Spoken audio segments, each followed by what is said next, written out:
l'augmentation du coût de l'électricité est annulée. L'opération de renouvellement des permis de conduire est suspendue. Ce sont entre autres annonces fortes du président Alassane Ouattara lors de la célébration officielle de la fête du travail ce matin au palais présidentiel d'Abidjan. Le président Alassane Ouattara est allé hier exprimer toute sa solidarité aux populations de Bouna après les affrontements qui ont fait une trentaine de morts, plus de 200 blessés et des milliers de déplacés. Il a rencontré le roi de Bouna, Sa Majesté Djara Koroni II. La Turquie frappée par 2 attentats meurtriers ce dimanche, un policier et 3 soldats tués, 13 blessés. Aucune revendication pour l'heure, mais le sud-est de la Turquie est le théâtre d'une insurrection armée des séparatistes kurdes du PKK. 1er mai, fête du travail. Bonjour et bienvenue à vous tous dans ce point de l'actualité sur RTI 1. La dépigmentation volontaire, un mal qui touche la plupart des pays d'Afrique, notamment la Côte d'Ivoire. Le pays a même interdit en avril 2015 l'usage de certains produits éclaircissants comme l'hydroquinone. Les campagnes de sensibilisation sont menées ça et là, mais le constat est qu'apparemment rien n'arrête les femmes et de plus en plus les hommes aussi décidés à changer de couleur de peau. Nous sommes ce dimanche avec un professeur en dermatologie pour revenir encore une fois sur les dangers de la dépigmentation. Bonjour professeur Abdoulaye Sangaré. Bonjour madame Fofana. Nous vous retrouvons professeur dans une trentaine de minutes. Merci. La fête du travail est célébrée aujourd'hui dimanche. La cérémonie officielle s'est tenue au palais présidentiel d'Abidjan en présence du chef de l'État. Les 5 centrales syndicales du pays ont fait le point de l'année écoulée sur le plan de la vie sociale et professionnelle. Ils ont évoqué plusieurs points, notamment le coût de l'électricité, la cherté de la vie, la question du renouvellement du permis de conduire. Le président Alassane Ouattara, très attendu sur ces questions, a fait des annonces fortes. La suspension du renouvellement du permis de conduire, l'annulation de l'augmentation du prix de l'électricité avec correction des factures déjà éditées, plus remboursement du trop perçu par la compagnie ivoirienne d'électricité CUE. Revenons donc sur cette intervention du président Alassane Ouattara. Nous vous proposons un extrait où il donne les mesures de lutte contre la vie chère. L'augmentation du pouvoir d'achat des Ivoiriens et la lutte contre la vie chère sont des préoccupations permanentes. C'est pourquoi je comprends les plaintes de nos compatriotes face au prix élevé des denrées alimentaires et à l'augmentation de nos factures d'eau et d'électricité. Oui, je comprends ces plaintes. Oui, chers frères, chères sœurs, tout comme vous, j'ai moi aussi constaté ces augmentations. Oui,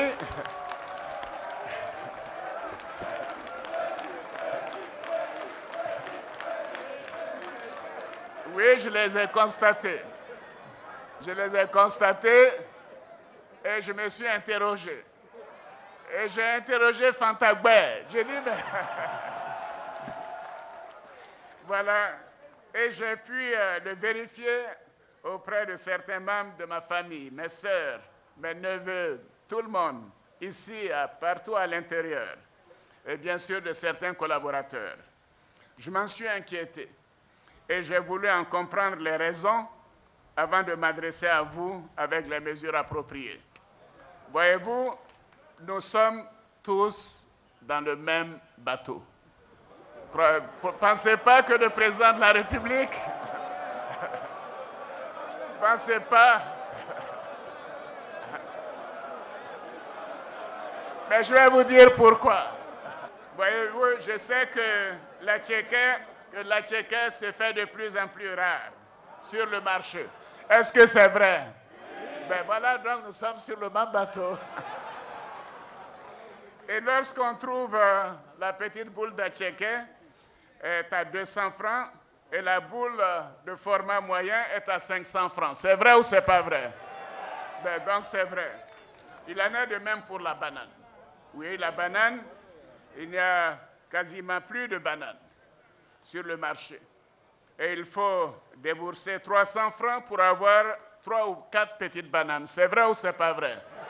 Mais alors, donc, voyez-vous, moi, je suis un grand mangeur d'aloko et d'atchéké, donc j'en connais les prix. Alors, je sais que le marché est cher actuellement, que le kilo de viande est à 2200 francs le kilo. le kilo de tomates à 1300 francs, le tas de 5 aubergines à 200 francs, 3 piments à 100 francs. Vous vous rendez compte? Est-ce que c'est bien ça, mesdames, vous qui allez au marché?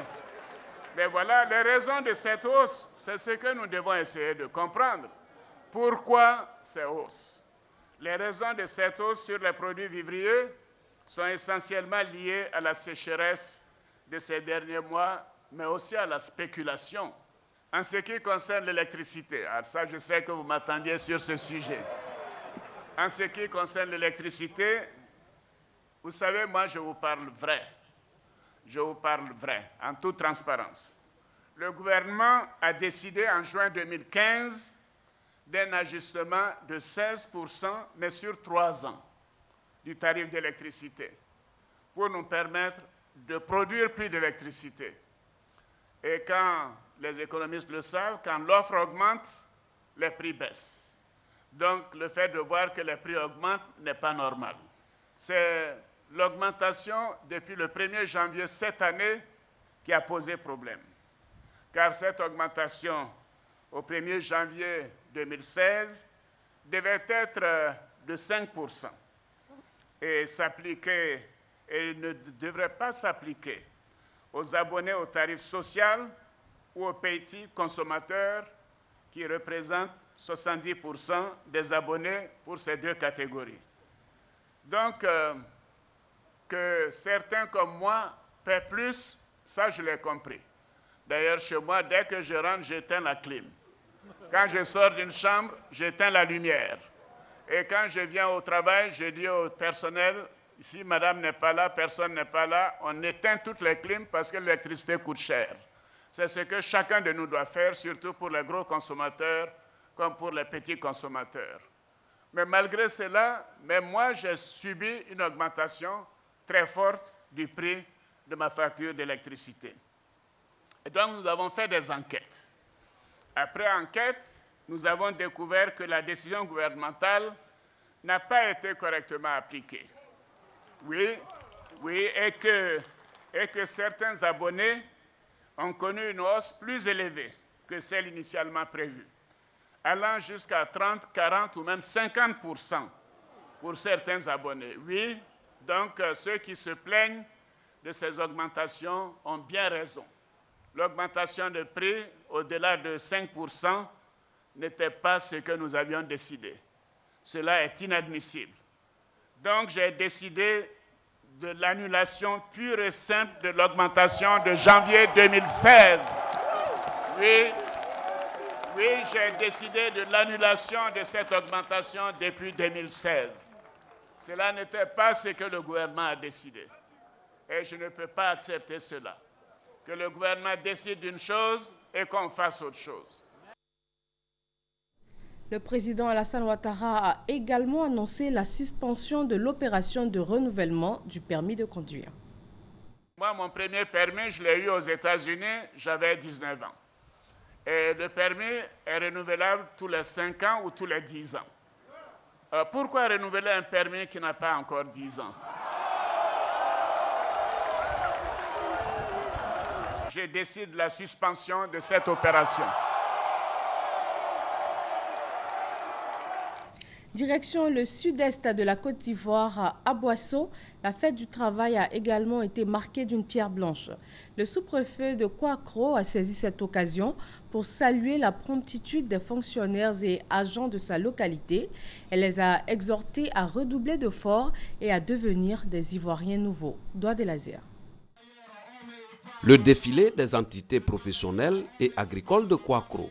C'est par ce rituel que les fonctionnaires et agents de l'État de cette sous-préfecture, située dans le département d'Aboissot, ont entamé la célébration de la fête du travail le 1er mai 2016. À l'occasion de ce rendez-vous traditionnel, le sous-préfet de Kouakro a salué l'ensemble des travailleurs pour leur assiduité dans l'exercice de leurs fonctions. Toutefois, Patricia Aoubomisso a rappelé que le fonctionnaire se doit de respecter l'emblème de la Côte d'Ivoire, l'union discipline, travail. Inculquer les bonnes moralités à nos enfants, inculquer le respect, la considération pour l'autorité. Le représentant du président du conseil régional, Eugène Aka Aoulé, a invité les travailleurs de la sous-préfecture de Kouakro à se distinguer par le travail bien fait et à se défaire de la politique. Message bien perçu par le porte-parole des travailleurs. La première valeur morale instituée par Dieu après le culte est le travail. Unis et disciplinés, notre travail fera sans nul doute de la Côte d'Ivoire un pays émergent. Témoignez de la valeur que vous accordez au travail, un travail bien fait. La fête du travail à Kouakro a démarré par un match de football entre l'équipe des enseignants et celle du village. 2-1, c'est le score final en faveur de l'équipe des enseignants qui remporte le trophée. Le muguet, c'est une fleur qui symbolise le 1er mai. Dans le langage des fleurs, elle exprime bonheur et amour et elle est traditionnellement offerte à l'occasion de la fête du travail. Nous avons donc fait le tour de quelques marchés de fleurs pour voir si la tradition est respectée cette année. Grâce Kando.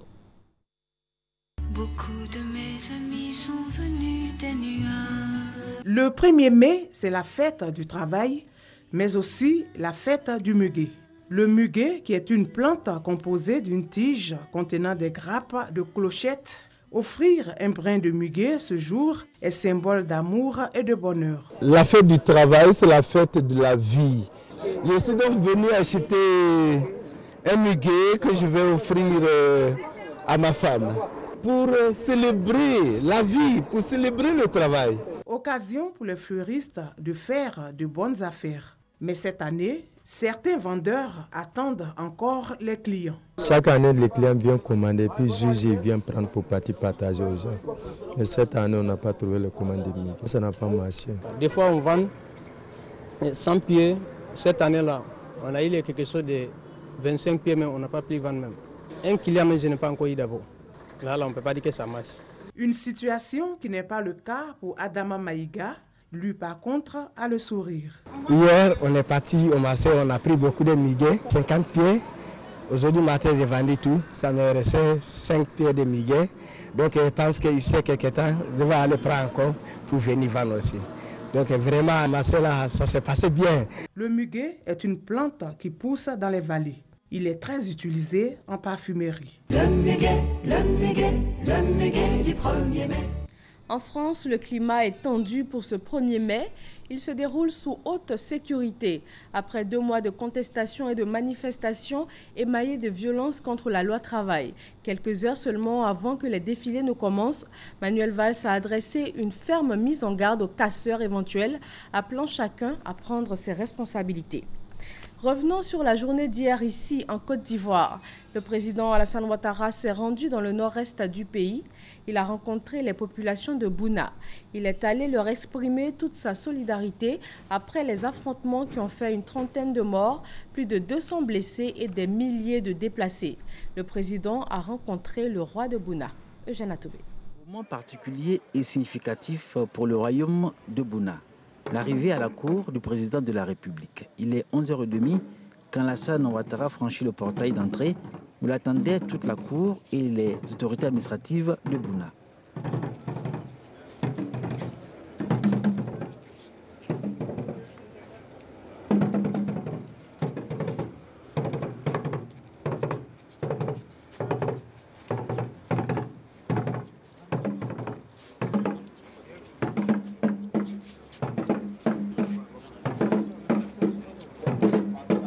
C'est le ministre Kobena Kwasi Adjomani qui fait office de porte-parole du président de la République pour sacrifier à la tradition et se soumettre au cérémonial d'usage.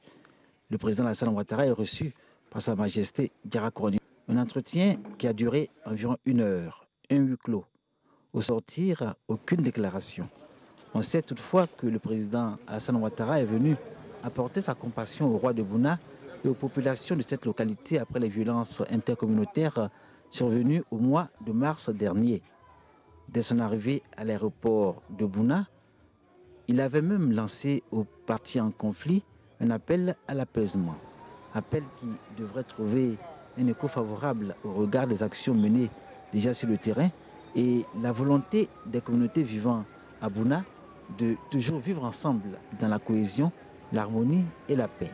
Nous avons pu inviter les jeunes de chaque communauté pour échanger avec eux et prendre des engagements avec eux, de faire en sorte qu'il y ait l'apaisement dans ce conflit-là. Et ils nous ont suivis. Bon, les tensions se sont apaisées. Elles étaient vives au départ. Avec le temps, elles se sont apaisées. Et progressivement, la vie reprend son cours normal. Sa Majesté Guéra Couronné III de Bouna règne sur un territoire dont l'histoire de peuplement remonte à plus de 2000 ans. Après sa formation par les Koulango, menée par le prince Bonkani à qui ils étaient assujettis, le royaume de Bouna a accueilli successivement les Malinké, les Biréforts, les Lobis et d'autres peuples. Aujourd'hui, ce royaume est un bel exemple de brassage des populations que le président Alassane Ouattara exhorte à préserver et à promouvoir. Lors de la cérémonie officielle hier à Bouna, le chef de l'État a condamné ces actes de violence. Il a lancé un appel à la cohésion, à la fraternité et au vivre ensemble. Alassane Ouattara a fait don de 245 millions de nos francs. La grande partie de cette somme va servir à la relance des activités dans la cité. Abiba Dambélé. 245 millions de francs. C'est le don du président de la République aux populations meurtries de Bouna, un royaume qu'il accueille pour la seconde fois de son histoire. C'est la troisième visite du président Alassane Ouattara dans le district du Zanzan, si on compte celle effectuée à Bondoukou en 2015, en plus de la visite d'État en 2012. Tous ces déplacements pour montrer son attachement à ses frères du Zanzan et leur apporter soutien et réconfort après les douloureux événements qui ont mis à mal la cohésion sociale dans le Bonkani. Pour marquer sa solidarité et son réconfort et le soutien de la nation, le président de la République s'est rendu dès son arrivée chez le Bouna Massa afin de lui rendre les civilités. Ce cérémonial terminé, le chef de l'État a rencontré pour un entretien restreint le roi de Bouna, les chefs des communautés Lobi, Malinké, le grand imam de Bouna. Le président de la République avait à ses côtés ses plus proches collaborateurs. Après cet entretien, place à la rencontre avec l'ensemble des cadres et des populations, symbole de la volonté des différentes communautés de renouer avec la cohésion sociale, la désignation d'un seul porte-parole pour les cadres. Excellence, Monsieur le Président de la République, vous êtes venu à Bouna suite aux événements douloureux que nous venons de vivre. Vous êtes venu témoigner la présence de l'État aux côtés des populations meurtries.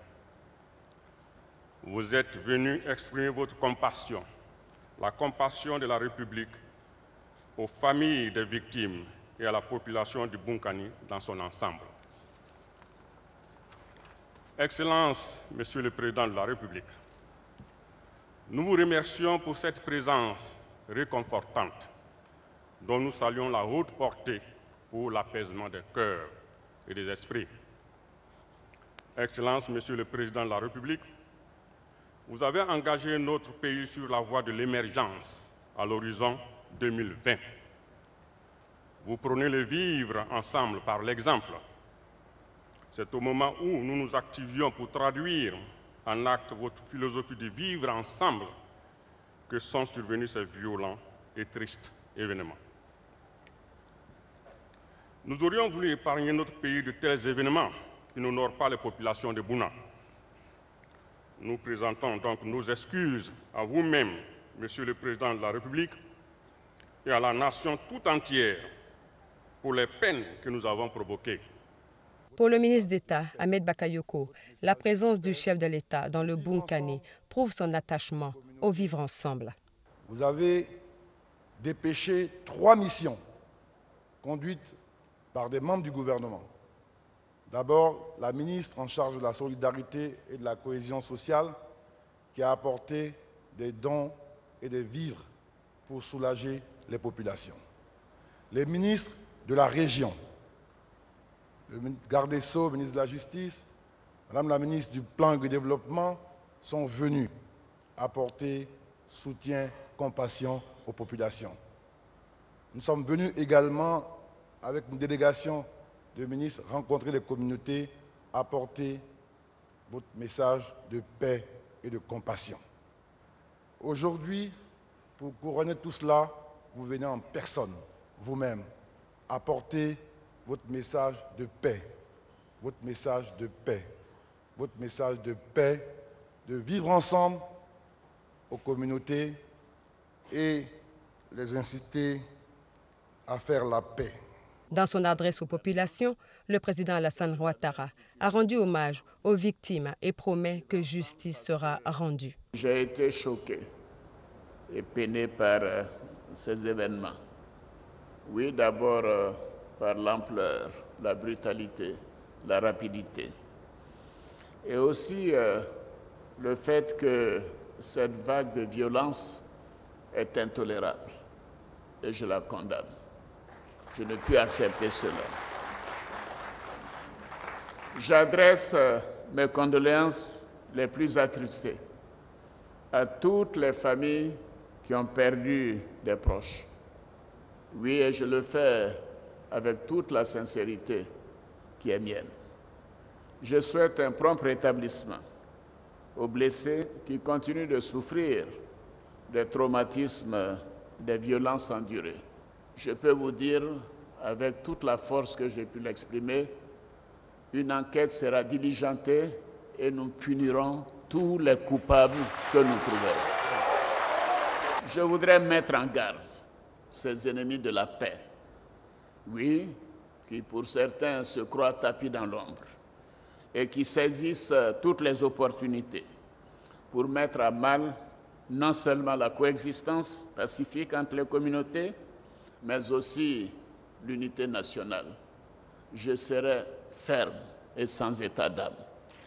Je voudrais que les uns et les autres me comprennent bien et que je ne reculerai jamais devant la nécessité d'instaurer la justice et l'équité dans notre pays. Je suis contre la violence. Je suis contre la violence. Et nous ferons tout pour éradiquer la violence. En plus de cette promesse, le chef de l'État a appelé au pardon et à la paix, condition préalable à toute action de développement en faveur du Bunkani. Bouna est une région de convergence de peuples venus d'horizons divers depuis plusieurs générations. Ces peuples aux réalités culturelles différentes ont su pendant des siècles vivre ensemble. Vous devez vivre ensemble. Vous devez avoir l'amour de vivre ensemble. Oui, vous devez vivre ensemble dans la paix, parce que vous êtes des frères, vous êtes des sœurs, et c'est ensemble que nous pourrons bâtir une Côte d'Ivoire où il fait bon vivre et où chacun peut s'épanouir et aspirer à un meilleur avenir. Pour ne plus que Bouna retombe dans l'horreur, le président Alassane Ouattara a annoncé une série de mesures. Il s'agit de la création d'un escadron de gendarmerie, d'un district de police, d'un fonds pour financer les projets des jeunes et des femmes et d'un parc à bétail d'une valeur de 1 milliard de nos francs. Le grand marché sera, lui, réhabilité pour 355 millions de francs. Et l'approvisionnement en eau potable sera renforcé dès mardi prochain. La visite tant attendue du président Alassane Ouattara dans le Bunkani aura tenu toutes ses promesses. Et gageons que le message lancé par le président de la République marquera le début d'une paix durable dans le royaume de Bouna. Nous vous le disions en début de journal, le chef de l'État a annoncé des mesures fortes et très attendues pour ce 1er mai. Et nous vous proposons maintenant quelques réactions sur place au palais présidentiel. Nous allons retrouver sur place Alexis Ouedraogo. Bonjour Alexis. Bonjour Fatou Fofana, ce soleil de plomb n'a en rien entaché l'ardeur des travailleurs à être présents ici au palais présidentiel pour la célébration de ce 1er mai. Le président de la République a dit des choses très fortes, des informations qu'attendaient les populations, les travailleurs. Je suis d'ailleurs avec M. Siloué qui va revenir un peu sur, il va nous dire un mot justement de ce qu'il a ressenti lors de ces différentes annonces du chef de l'État. D'abord, Monsieur le Président de la République nous a fait l'amitié de faire la fête du 1er mai avec nous, ce qui était inattendu. Ça nous a fait plaisir. Mais, ajouté à cela, il a fait des annonces fortes. Il a pris en compte l'aspiration des centrales syndicales, les aspirations que les centrales syndicales ont énoncées. Surtout la question du permis de conduire, il est revenu là-dessus, sur la décision. L'électricité, il est revenu sur la décision. Vraiment, on sent que le président est à l'écoute de la population. Il y a aussi cette enveloppe de 800 millions qui a été dégagée pour les centrales syndicales. Bien sûr, puisque lui-même, il avait dit qu'il allait financer les centrales syndicales. Je crois qu'il est en train de montrer que vraiment, il fait une gestion moderne. Merci beaucoup. Et Fatou, nous sommes aussi avec M. Doué. Monsieur Doué, voilà, M. Doué, voilà. Nous sommes avec M. Doué qui, lui, n'arrive pas à cacher sa joie après ces mots du chef de l'État. Ok, merci, madame. Sincèrement, je voudrais dire que la commémoration de cette fête du 1er mai de cette année, les victorieux sont les centrales syndicales. Parce qu'on a constaté que le président de la République, à son excellence, est à l'écoute de la population et les travailleurs que nous sommes. Parce qu'il allait dire, même le plus petit prix des denrées alimentaires, pour ne pas dire l'activité qui se fera sur le terrain, et le prix, ça veut dire qu'il est à l'écoute. Et il a allégé certaines tâches, il a pris des décisions, il est sorti de l'ordinaire comme s'il n'avait pas eu le temps de faire le conseil des ministres, ça nous a dit quelque chose. Cela veut dire que le président de la République, il a un chapeau à tirer. Et nous lui disons beaucoup merci. Il faudrait qu'il continue dans ce cadre-là. On est toujours ensemble. La Côte d'Ivoire doit aller de l'avant avec ses méthodes. Il a dit même qu'il a ouvert un dialogue avec les centrales syndicaux et le patronat, l'État, afin de statuer sur la situation des travailleurs. C'est une décision ferme. Nous donnons le chapeau. Merci beaucoup. Et bien sûr, pour respecter le genre, nous allons parler avec Mme Kanaté, qui était présente aussi au cours de cette cérémonie. Qu'est-ce que vous pouvez dire justement après ces mots du chef de l'État? Vraiment, j'ai été d'abord heureuse parce que je ne l'ai jamais vu face à face. Et aujourd'hui, je l'ai vu, vraiment, j'étais contente. Et puis, en tout cas, j'étais contente encore parce qu'il a dit, il a cité 3 piments à 500. En tout cas, il a cité tous les prix qu'on vit sur le marché. Et ça m'a vraiment impressionnée. Ça veut dire que ici, tout ce qu'on fait, tout ce qui se passe en Côte d'Ivoire, c'est ici de près. Vraiment, c'est tout ce qu'il a dit. S'il respecte cela, vraiment, il sera un bon président pour nous. Donc, je le félicite vraiment du courage et on avance. Alors Fatou Fofana, une célébration du 1er mai 2016 qui restera gravée dans sur les différents espaces que nous avons. Une célébration où les travailleurs de Côte d'Ivoire sont repartis du palais présidentiel en chantant. Et nous aussi, nous regagnons la base pour des commentaires beaucoup plus approfondis. Merci Alexis Ouedraogo. Et c'est la fête du travail. Les jeunes sont nombreux en Côte d'Ivoire à rechercher un travail. Le ministère de la Jeunesse et le PNUD se sont mis ensemble pour la mise en place du programme national de volontariat. Ce sont 1000 jeunes filles et garçons qui sont concernés par la première partie. La phase pilote, elle va se dérouler à Abidjan, dans les régions de Gbeke et du Tonkpi. Moussa Konaté. Le programme national de volontariat vise à mobiliser et former des jeunes pour faciliter l'accès au marché de l'emploi. Pour la phase pilote, 1000 jeunes vont bénéficier d'opportunités de formation auprès des structures œuvrant dans le développement local, la promotion de l'éducation de base, la santé, la cohésion sociale. Une signature de convention donc entre le ministre de la Promotion de la Jeunesse, de l'Emploi des Jeunes et du Service civique et le représentant résident du Programme des Nations Unies pour le développement en Côte d'Ivoire. Une fois qu'on aura préparé ces jeunes donc, à des fonctions de production, ils seront donc beaucoup plus aptes à travailler donc, dans les structures qui existent dans le pays. Donc c'est dire toute l'importance du volontariat. Non seulement on répond à un devoir civique des jeunes d'un côté, mais de l'autre côté, on assure leur formation, créant ainsi leur employabilité. Et je pense que c'est ça vraiment la vocation qui est la nôtre à travers ce projet. Au moment de la consolidation des bases sociales de notre pays, dont les arguments essentiels sont entre autres le renforcement de la cohésion sociale, le soutien à la dynamique de développement économique en cours et la lutte contre le chômage des jeunes, l'engagement des volontaires est une grande opportunité vers la consolidation de la paix, la reconstruction et le développement durable. Donc, bien les attentes impliquent les engagements liés à ces signatures que nous venons de faire qui constituent la clé de voûte du processus de formalisation du volontariat en Côte d'Ivoire. Le programme national de volontariat concerne les jeunes âgés de 18 à 35 ans des régions du Tonkpi, de Gbeke et du district autonome d'Abidjan. Le lancement est prévu le 6 juin 2016 à Mans. Autre signature d'accord de partenariat, toujours pour l'emploi des jeunes, cette fois entre les étudiants journalistes de Côte d'Ivoire et le Forum des directeurs de publication. Il s'agit pour les étudiants de pouvoir s'insérer après leurs études et pour les organes de presse d'embaucher des journalistes bien formés et rigorés. La signature de l'accord de partenariat entre l'Association des étudiants journalistes de Côte d'Ivoire et le Forum des directeurs de publication ouvre une porte à l'insertion des jeunes journalistes à la fin de leur formation. Dr Keita Karunga, représentant le ministre de la Communication, a salué cette action qui va aider les étudiants journalistes à se frotter très rapidement à la pratique du métier. Cette rencontre a aussi été l'occasion pour l'agence Emploi Jeunes de s'engager à accompagner les étudiants à la fin de leur formation dans l'obtention de leur premier stage. Nous avons marqué toute la disponibilité de notre structure à accompagner cette association de jeunes journalistes par l'organisation d'ateliers spécifiques de renforcement des capacités sur les techniques de recherche d'emploi. Selon les parties signataires, cet accord de partenariat vient à point nommé. Avec ce partenariat, ce que nous attendons justement, ce sont des stages et aussi des emplois. Beaucoup d'entre eux sont déjà en activité. Alors, il nous revient de signer ce partenariat pour leur permettre une insertion facile au niveau des médias. L'Association des étudiants journalistes de Côte d'Ivoire existe depuis 5 ans. Son objectif est de faciliter l'intégration des étudiants journalistes dans les maisons de presse à la fin de leur formation.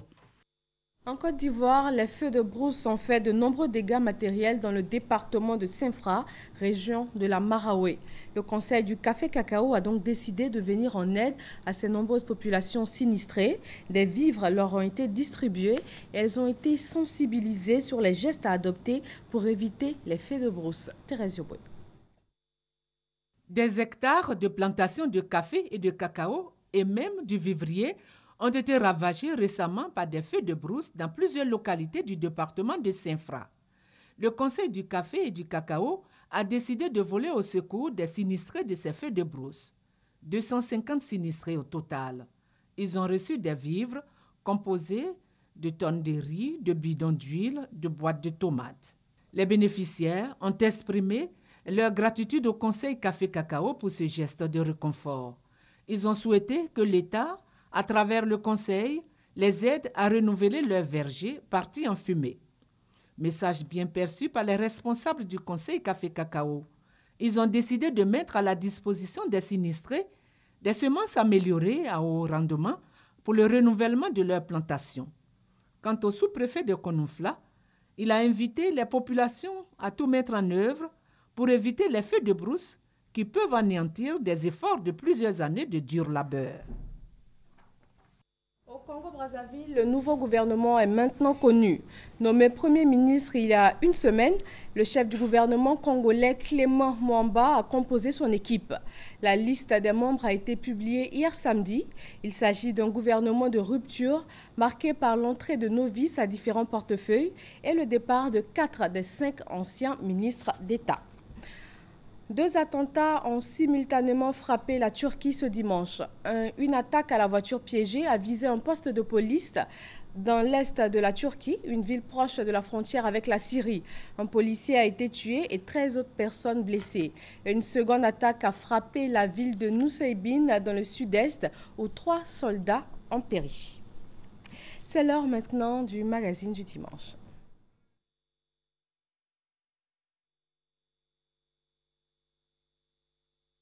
Les hépatites virales, une maladie grave mais ignorée de la population. La cause, un virus qui provoque l'inflammation du foie. Pour une meilleure prise en charge des hépatites, surtout pour les hépatites B et C, le gouvernement a scellé un partenariat avec le privé. Grâce à cette convention, un laboratoire pharmaceutique soulage 3000 personnes dans le traitement et permet à tout le monde de faire son test à moindre coût. Des efforts ont été consentis aussi bien par le partenaire que par l'État. Des médicaments qui coûtaient 153 000 francs l'injection par semaine, aujourd'hui ne coûtent que 14 600 francs. Et nous continuons de négocier. Nous espérons que ces prix vont évoluer dans le sens de la baisse. Des dépistages qui étaient réalisés à 18 000 francs CFA, aujourd'hui ne coûtent que 2 000 francs. Et des charges virales qui étaient réalisées à 40 000 francs, aujourd'hui ne coûtent que 4 000 francs. Cette réduction de 65% effectuée par ce laboratoire permettra ainsi de redonner espoir à de nombreux malades. Mais cette information n'est pas bien connue de la population. Comment passer le message? Le REPMASI, réseau des professionnels des médias, des arts et des sports engagés dans la lutte contre le sida et les autres pandémies, est sollicité. Une vingtaine de journalistes sont donc formés. C'est pour juste former les journalistes pour qu'ils puissent mieux informer la population, donner l'information juste sur cette pandémie. Alors, en dehors de cet atelier, on aura encore d'autres activités qui vont être déroulées au cours de cet atelier. Les hépatites A et E sont dues à l'insalubrité. B, C et D sont transmises, entre autres, par le sang et les relations sexuelles. À ce jour, seule la vaccination permet de prévenir l'hépatite B, mais avant, il faut le dépistage pour connaître son statut. C'était un reportage de Grace Kando. Des professionnels de médias ont été formés pour mieux informer les populations sur les maladies liées aux hépatites virales. Et nous allons maintenant aller vers le magazine du dimanche.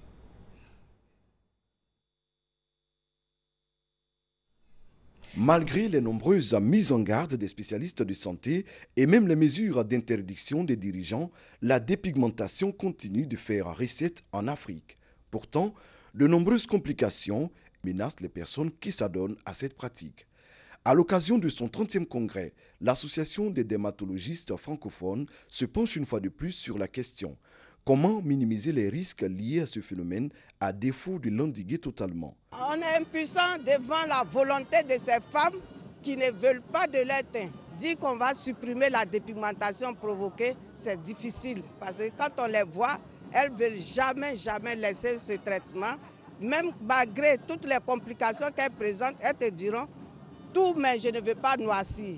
Donc c'est trouver la solution qui est un peu moins agressive que ce qu'elles utilisent actuellement et donner quelque chose. Les dermatoses émergentes et réémergentes, spécificités dermatologiques sur peau noire, ce sont quelques-uns des thèmes au centre de ce cadre d'échange scientifique. Une centaine de médecins, pharmaciens, responsables de laboratoires, infirmiers, sages-femmes et autres agents de santé, tous spécialistes de la peau, participent à ce congrès qui se tient du 20 au 23 avril à Abidjan.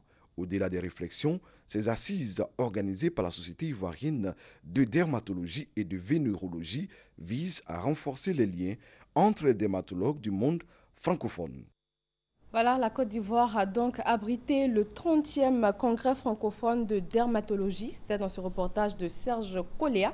Nous allons maintenant parler de la dépigmentation. Selon certaines utilisatrices des produits décapants, les hommes aiment les femmes de teint plus clair. Le teint clair apporte de la chance, il rend plus belle.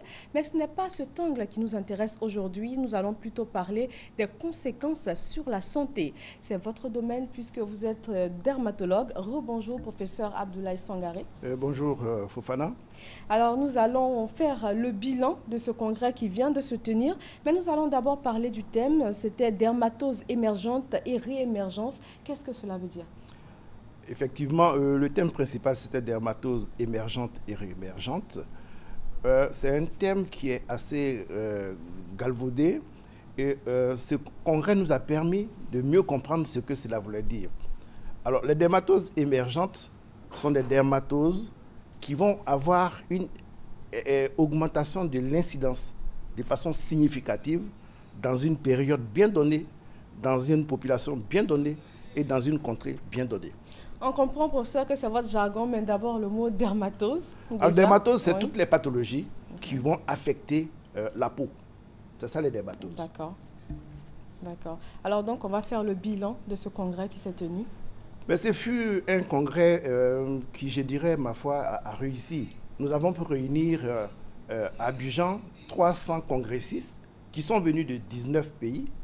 En plus de ces congressistes, nous avons pu réunir 22 laboratoires, des firmes pharmaceutiques, qui sont venus aussi d'ailleurs de l'Europe, et tout comme de la Côte d'Ivoire, pour ces congrès.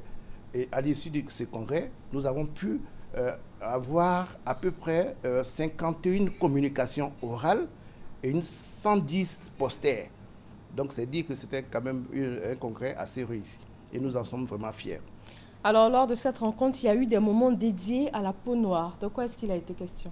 Effectivement, lors de ce congrès, la 3e journée a été surtout réservée à la cosmétique sur peau noire. Parce qu'en réalité, cela se pose aussi bien chez nous que dans la sous-région. Les femmes noires ont toute tendance à utiliser des produits pour devenir claires. Donc, il s'agissait pour nous de réfléchir effectivement sur ces problèmes et puis de voir s'il y avait des possibilités de solutions qui soient adaptées à nos peaux. Nous allons revenir à ces possibilités de solutions. Mais déjà en avril 2015, le gouvernement a interdit les produits qui contiennent du mercure, des corticoïdes, de la vitamine A ou même plus de 2% d'hydroquinone. Est-ce que c'est une solution à la dépigmentation? Ah oui, parce qu'effectivement, ces produits que vous venez de citer sont les produits les plus utilisés par les personnes qui s'adonnent à la dépigmentation. Donc, effectivement, cette décision est une solution déjà pour freiner un peu le phénomène, parce qu'en réalité, c'est un véritable problème de santé publique que pose ce phénomène. Donc, je pense que c'est quand même un début de solution. Maintenant, c'est la mise en application qu'il faut essayer de voir. De suivre de près. Voilà. Mais est-ce que ce sont seulement ces composants-là qui posent problème? Beaucoup plus. Beaucoup plus. L'hydroquinone, la vitamine A, les dermocorticoïdes sont effectivement ces composants-là qui ont beaucoup plus de complications. Alors, quand on met des produits, par exemple, qui ne contiennent pas ces composantes-là, est-ce que ça veut dire qu'on n'a pas de problème de santé? On peut devenir clair sans avoir ces problèmes de santé? Il y a des nouvelles pistes de recherche qui sont à base d'acides de fruits, qui sont à base de plantes végétales, qui arrivent tout de même à éclaircir la peau, mais sans vraiment danger majeur. D'accord. Alors, les professionnels parlent de dépigmentation volontaire et de dépigmentation thérapeutique. Est-ce qu'elles ont le même effet? Elles n'ont pas le même effet. Alors, la dépigmentation volontaire ou la dépigmentation artificielle est un phénomène qui consiste à utiliser sur la peau des produits qui, normalement, ont un usage thérapeutique. Et donc, le but d'utiliser ces crèmes-là, c'est de s'éclaircir. Donc ça, c'est la dépigmentation volontaire. Quant à la dépigmentation thérapeutique, elle survient le plus souvent après l'utilisation d'une crème qu'un dermatologue prescrit pour une pathologie bien donnée. Mais effectivement, comme effet secondaire, cette crème-là peut entraîner une dépigmentation, mais qui en général est une dépigmentation localisée. Localisée, donc ça veut dire que l'usage thérapeutique des dépigmentants ne peut pas justifier la dépigmentation volontaire? Pas du tout. Pas du tout. Alors nous allons parler des conséquences sanitaires, mais je vais d'abord vous proposer des réactions d'hommes et de femmes à qui nous avons tendu notre micro. Avant, j'étais noire, très noire, black même. Mais maintenant, là, j'ai décidé d'être claire. Parce que mon chéri, il aime ça. Il a commencé. Mais je vois que c'est pas encore bien. Parce qu'à côté, là, il voit une fille qui est bien claire, là. Moi, ça ne m'arrange pas. Donc, j'ai décidé de venir acheter un produit qui va me rendre blanche, même bien blanche, là. Là, quand il va arriver, là, sans allumer la lumière, c'est moi, il va voir. On a des copines qui s'éclaircissent la peau. Il y a des habits qu'elles ne peuvent pas porter. Soit elle a des végétures sur le bras. On va à la plage, elles passent se mettre en maillot de bain. Elles ont une odeur, franchement, c'est pas intéressant. Si elle s'est éclaircie la peau, que c'est bien fait, c'est réussi, et qu'elle présente bien, moi je pense qu'il n'y a pas de souci. Tout le monde crie pratiquement à bas la femme qui s'éclaircit la peau. Et pourtant, quand il voit une femme qui s'est éclaircie la peau, tout de suite, il la regarde avec envie, avec de grands yeux.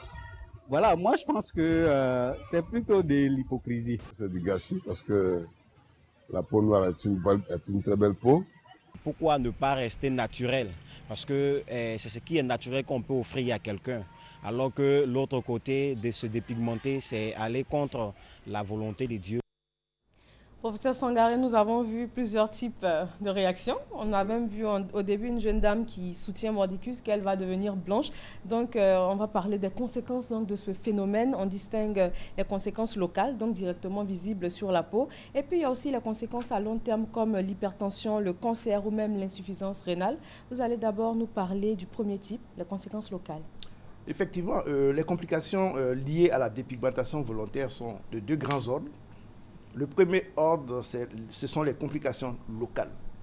Les complications locales surviennent parce que ces produits-là vont dénaturer la structure normale de la peau. Donc, ce sont des complications que nous allons voir sur la peau. Et ces complications locales vont être subdivisées en 2 types de complications. Le premier type, ce sont les complications infectieuses.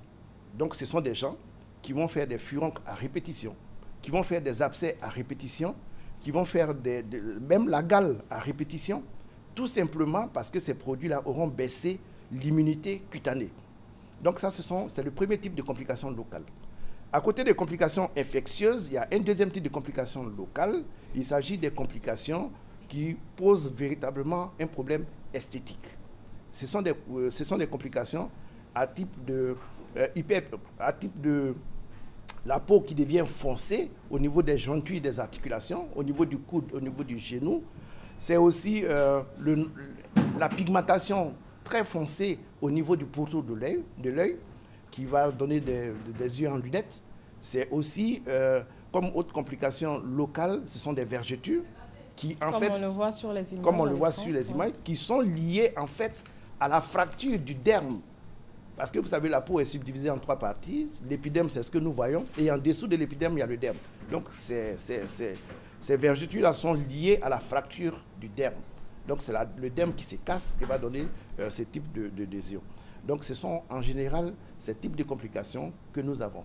Donc, la complication locale, il y en a qui sont infectieuses et il y en a qui sont esthétiques. Qu'en a-t-il des conséquences à long terme? Alors, les conséquences à long terme sont les complications générales. Il s'agit des produits, il faut que les dames le sachent.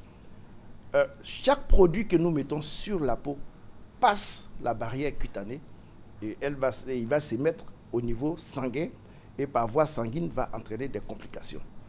Et plus la surface corporelle que nous allons soumettre à ces produits-là est grande, plus les complications vont arriver plus rapidement. Voilà. Et donc, les premières complications, lorsque on utilise ces produits qui sont des complications d'ordre général, c'est l'hypertension artérielle.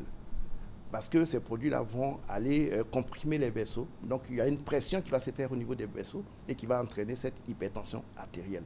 De la même façon qu'on verra l'hypertension artérielle, on va voir au niveau oculaire une autre affection qu'on appelle le glaucome, qui est une hypertension au niveau de l'œil. Et ces produits vont aussi induire au niveau toujours de l'œil une possibilité de survenue de cataracte. À côté de ces complications, il y a aussi des complications qui vont concerner le diabète. Parce que les corticoïdes qui vont passer dans le sang vont venir déréguler la glycémie et donc ces gens vont être soumis à un diabète. Ensuite, il y a la possibilité d'avoir une insuffisance rénale. Parce que ce ne sont pas que des pommades que ces femmes utilisent, enfin, que ces personnes utilisent. Elles utilisent aussi des injections. Et le plus souvent, il s'agit de corticoïdes. Et tous les médecins savent que les corticoïdes, on ne les arrête pas brutalement. Les arrêter brutalement va donc faire survenir certains types de complications, notamment une insuffisance rénale ou une insuffisance surrénalienne, qui est une glande qui est au-dessus du rein. Et malheureusement, ce sont des dames qui peuvent aligner plusieurs... Et des messieurs aussi. Des messieurs aussi, mais le plus souvent, ce sont des dames. Mais c'est vrai qu'il y a des messieurs. Ouais. Et elles font une série d'injections, et puis elles arrêtent brutalement, et elles mettent à mal le rein et la surrénale. D'accord, vous êtes dermatologue en général. Qu'est-ce que vous leur proposez comme solution quand ces personnes viennent vous voir? Et puis, est-ce que c'est possible de retrouver son teint d'avant quand on a changé d'avis, quand on a décidé d'arrêter?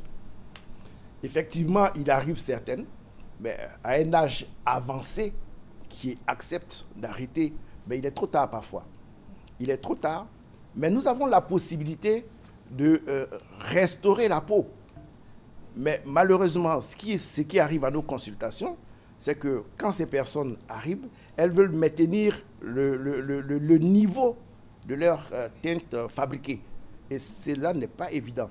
Dès que vous mettez une autre crème sur une teinte fabriquée, c'est la teinte réelle qui va réapparaître. Donc, elles ont tendance à dire que les dermatologues les noircissent. Mais en réalité, nous ce que nous faisons, c'est de restaurer le vrai temps de la personne. Mais malheureusement, ce n'est pas accepté de tous. Et ce qui fait que on a des difficultés. C'est ce que tout à l'heure disait le professeur Yoboué. Mais de plus en plus, les firmes pharmaceutiques sont en train de se tourner effectivement vers des crèmes qui sont moins agressives, qui sont à base de substances végétales, qui peuvent améliorer ces types de peau sans vraiment qu'on aboutisse à des complications que nous observons. Merci beaucoup, professeur Abdoulaye Sangaré. Je rappelle que vous êtes dermatologue. Merci pour toutes ces informations. Avant de clore ce journal, nous allons revenir sur cette information. Hier, le président de la République a annoncé à Bouna que la justice fera son travail pour situer les responsabilités concernant les procédures judiciaires sur les événements du 24 mars dernier qui ont fait mort d'hommes et beaucoup de dégâts matériels. Ce matin, par la bouche du directeur de cabinet adjoint du ministre de la Justice, on en sait un peu plus. 16 personnes ont été arrêtées, jugées et condamnées. 34 affaires sont en traitement, 28 personnes sont en détention préventive. Vous aurez le point complet dans notre édition de 20h avec Thomas Guessambi. Voilà, merci de nous avoir suivis. Excellente fête du travail à vous tous.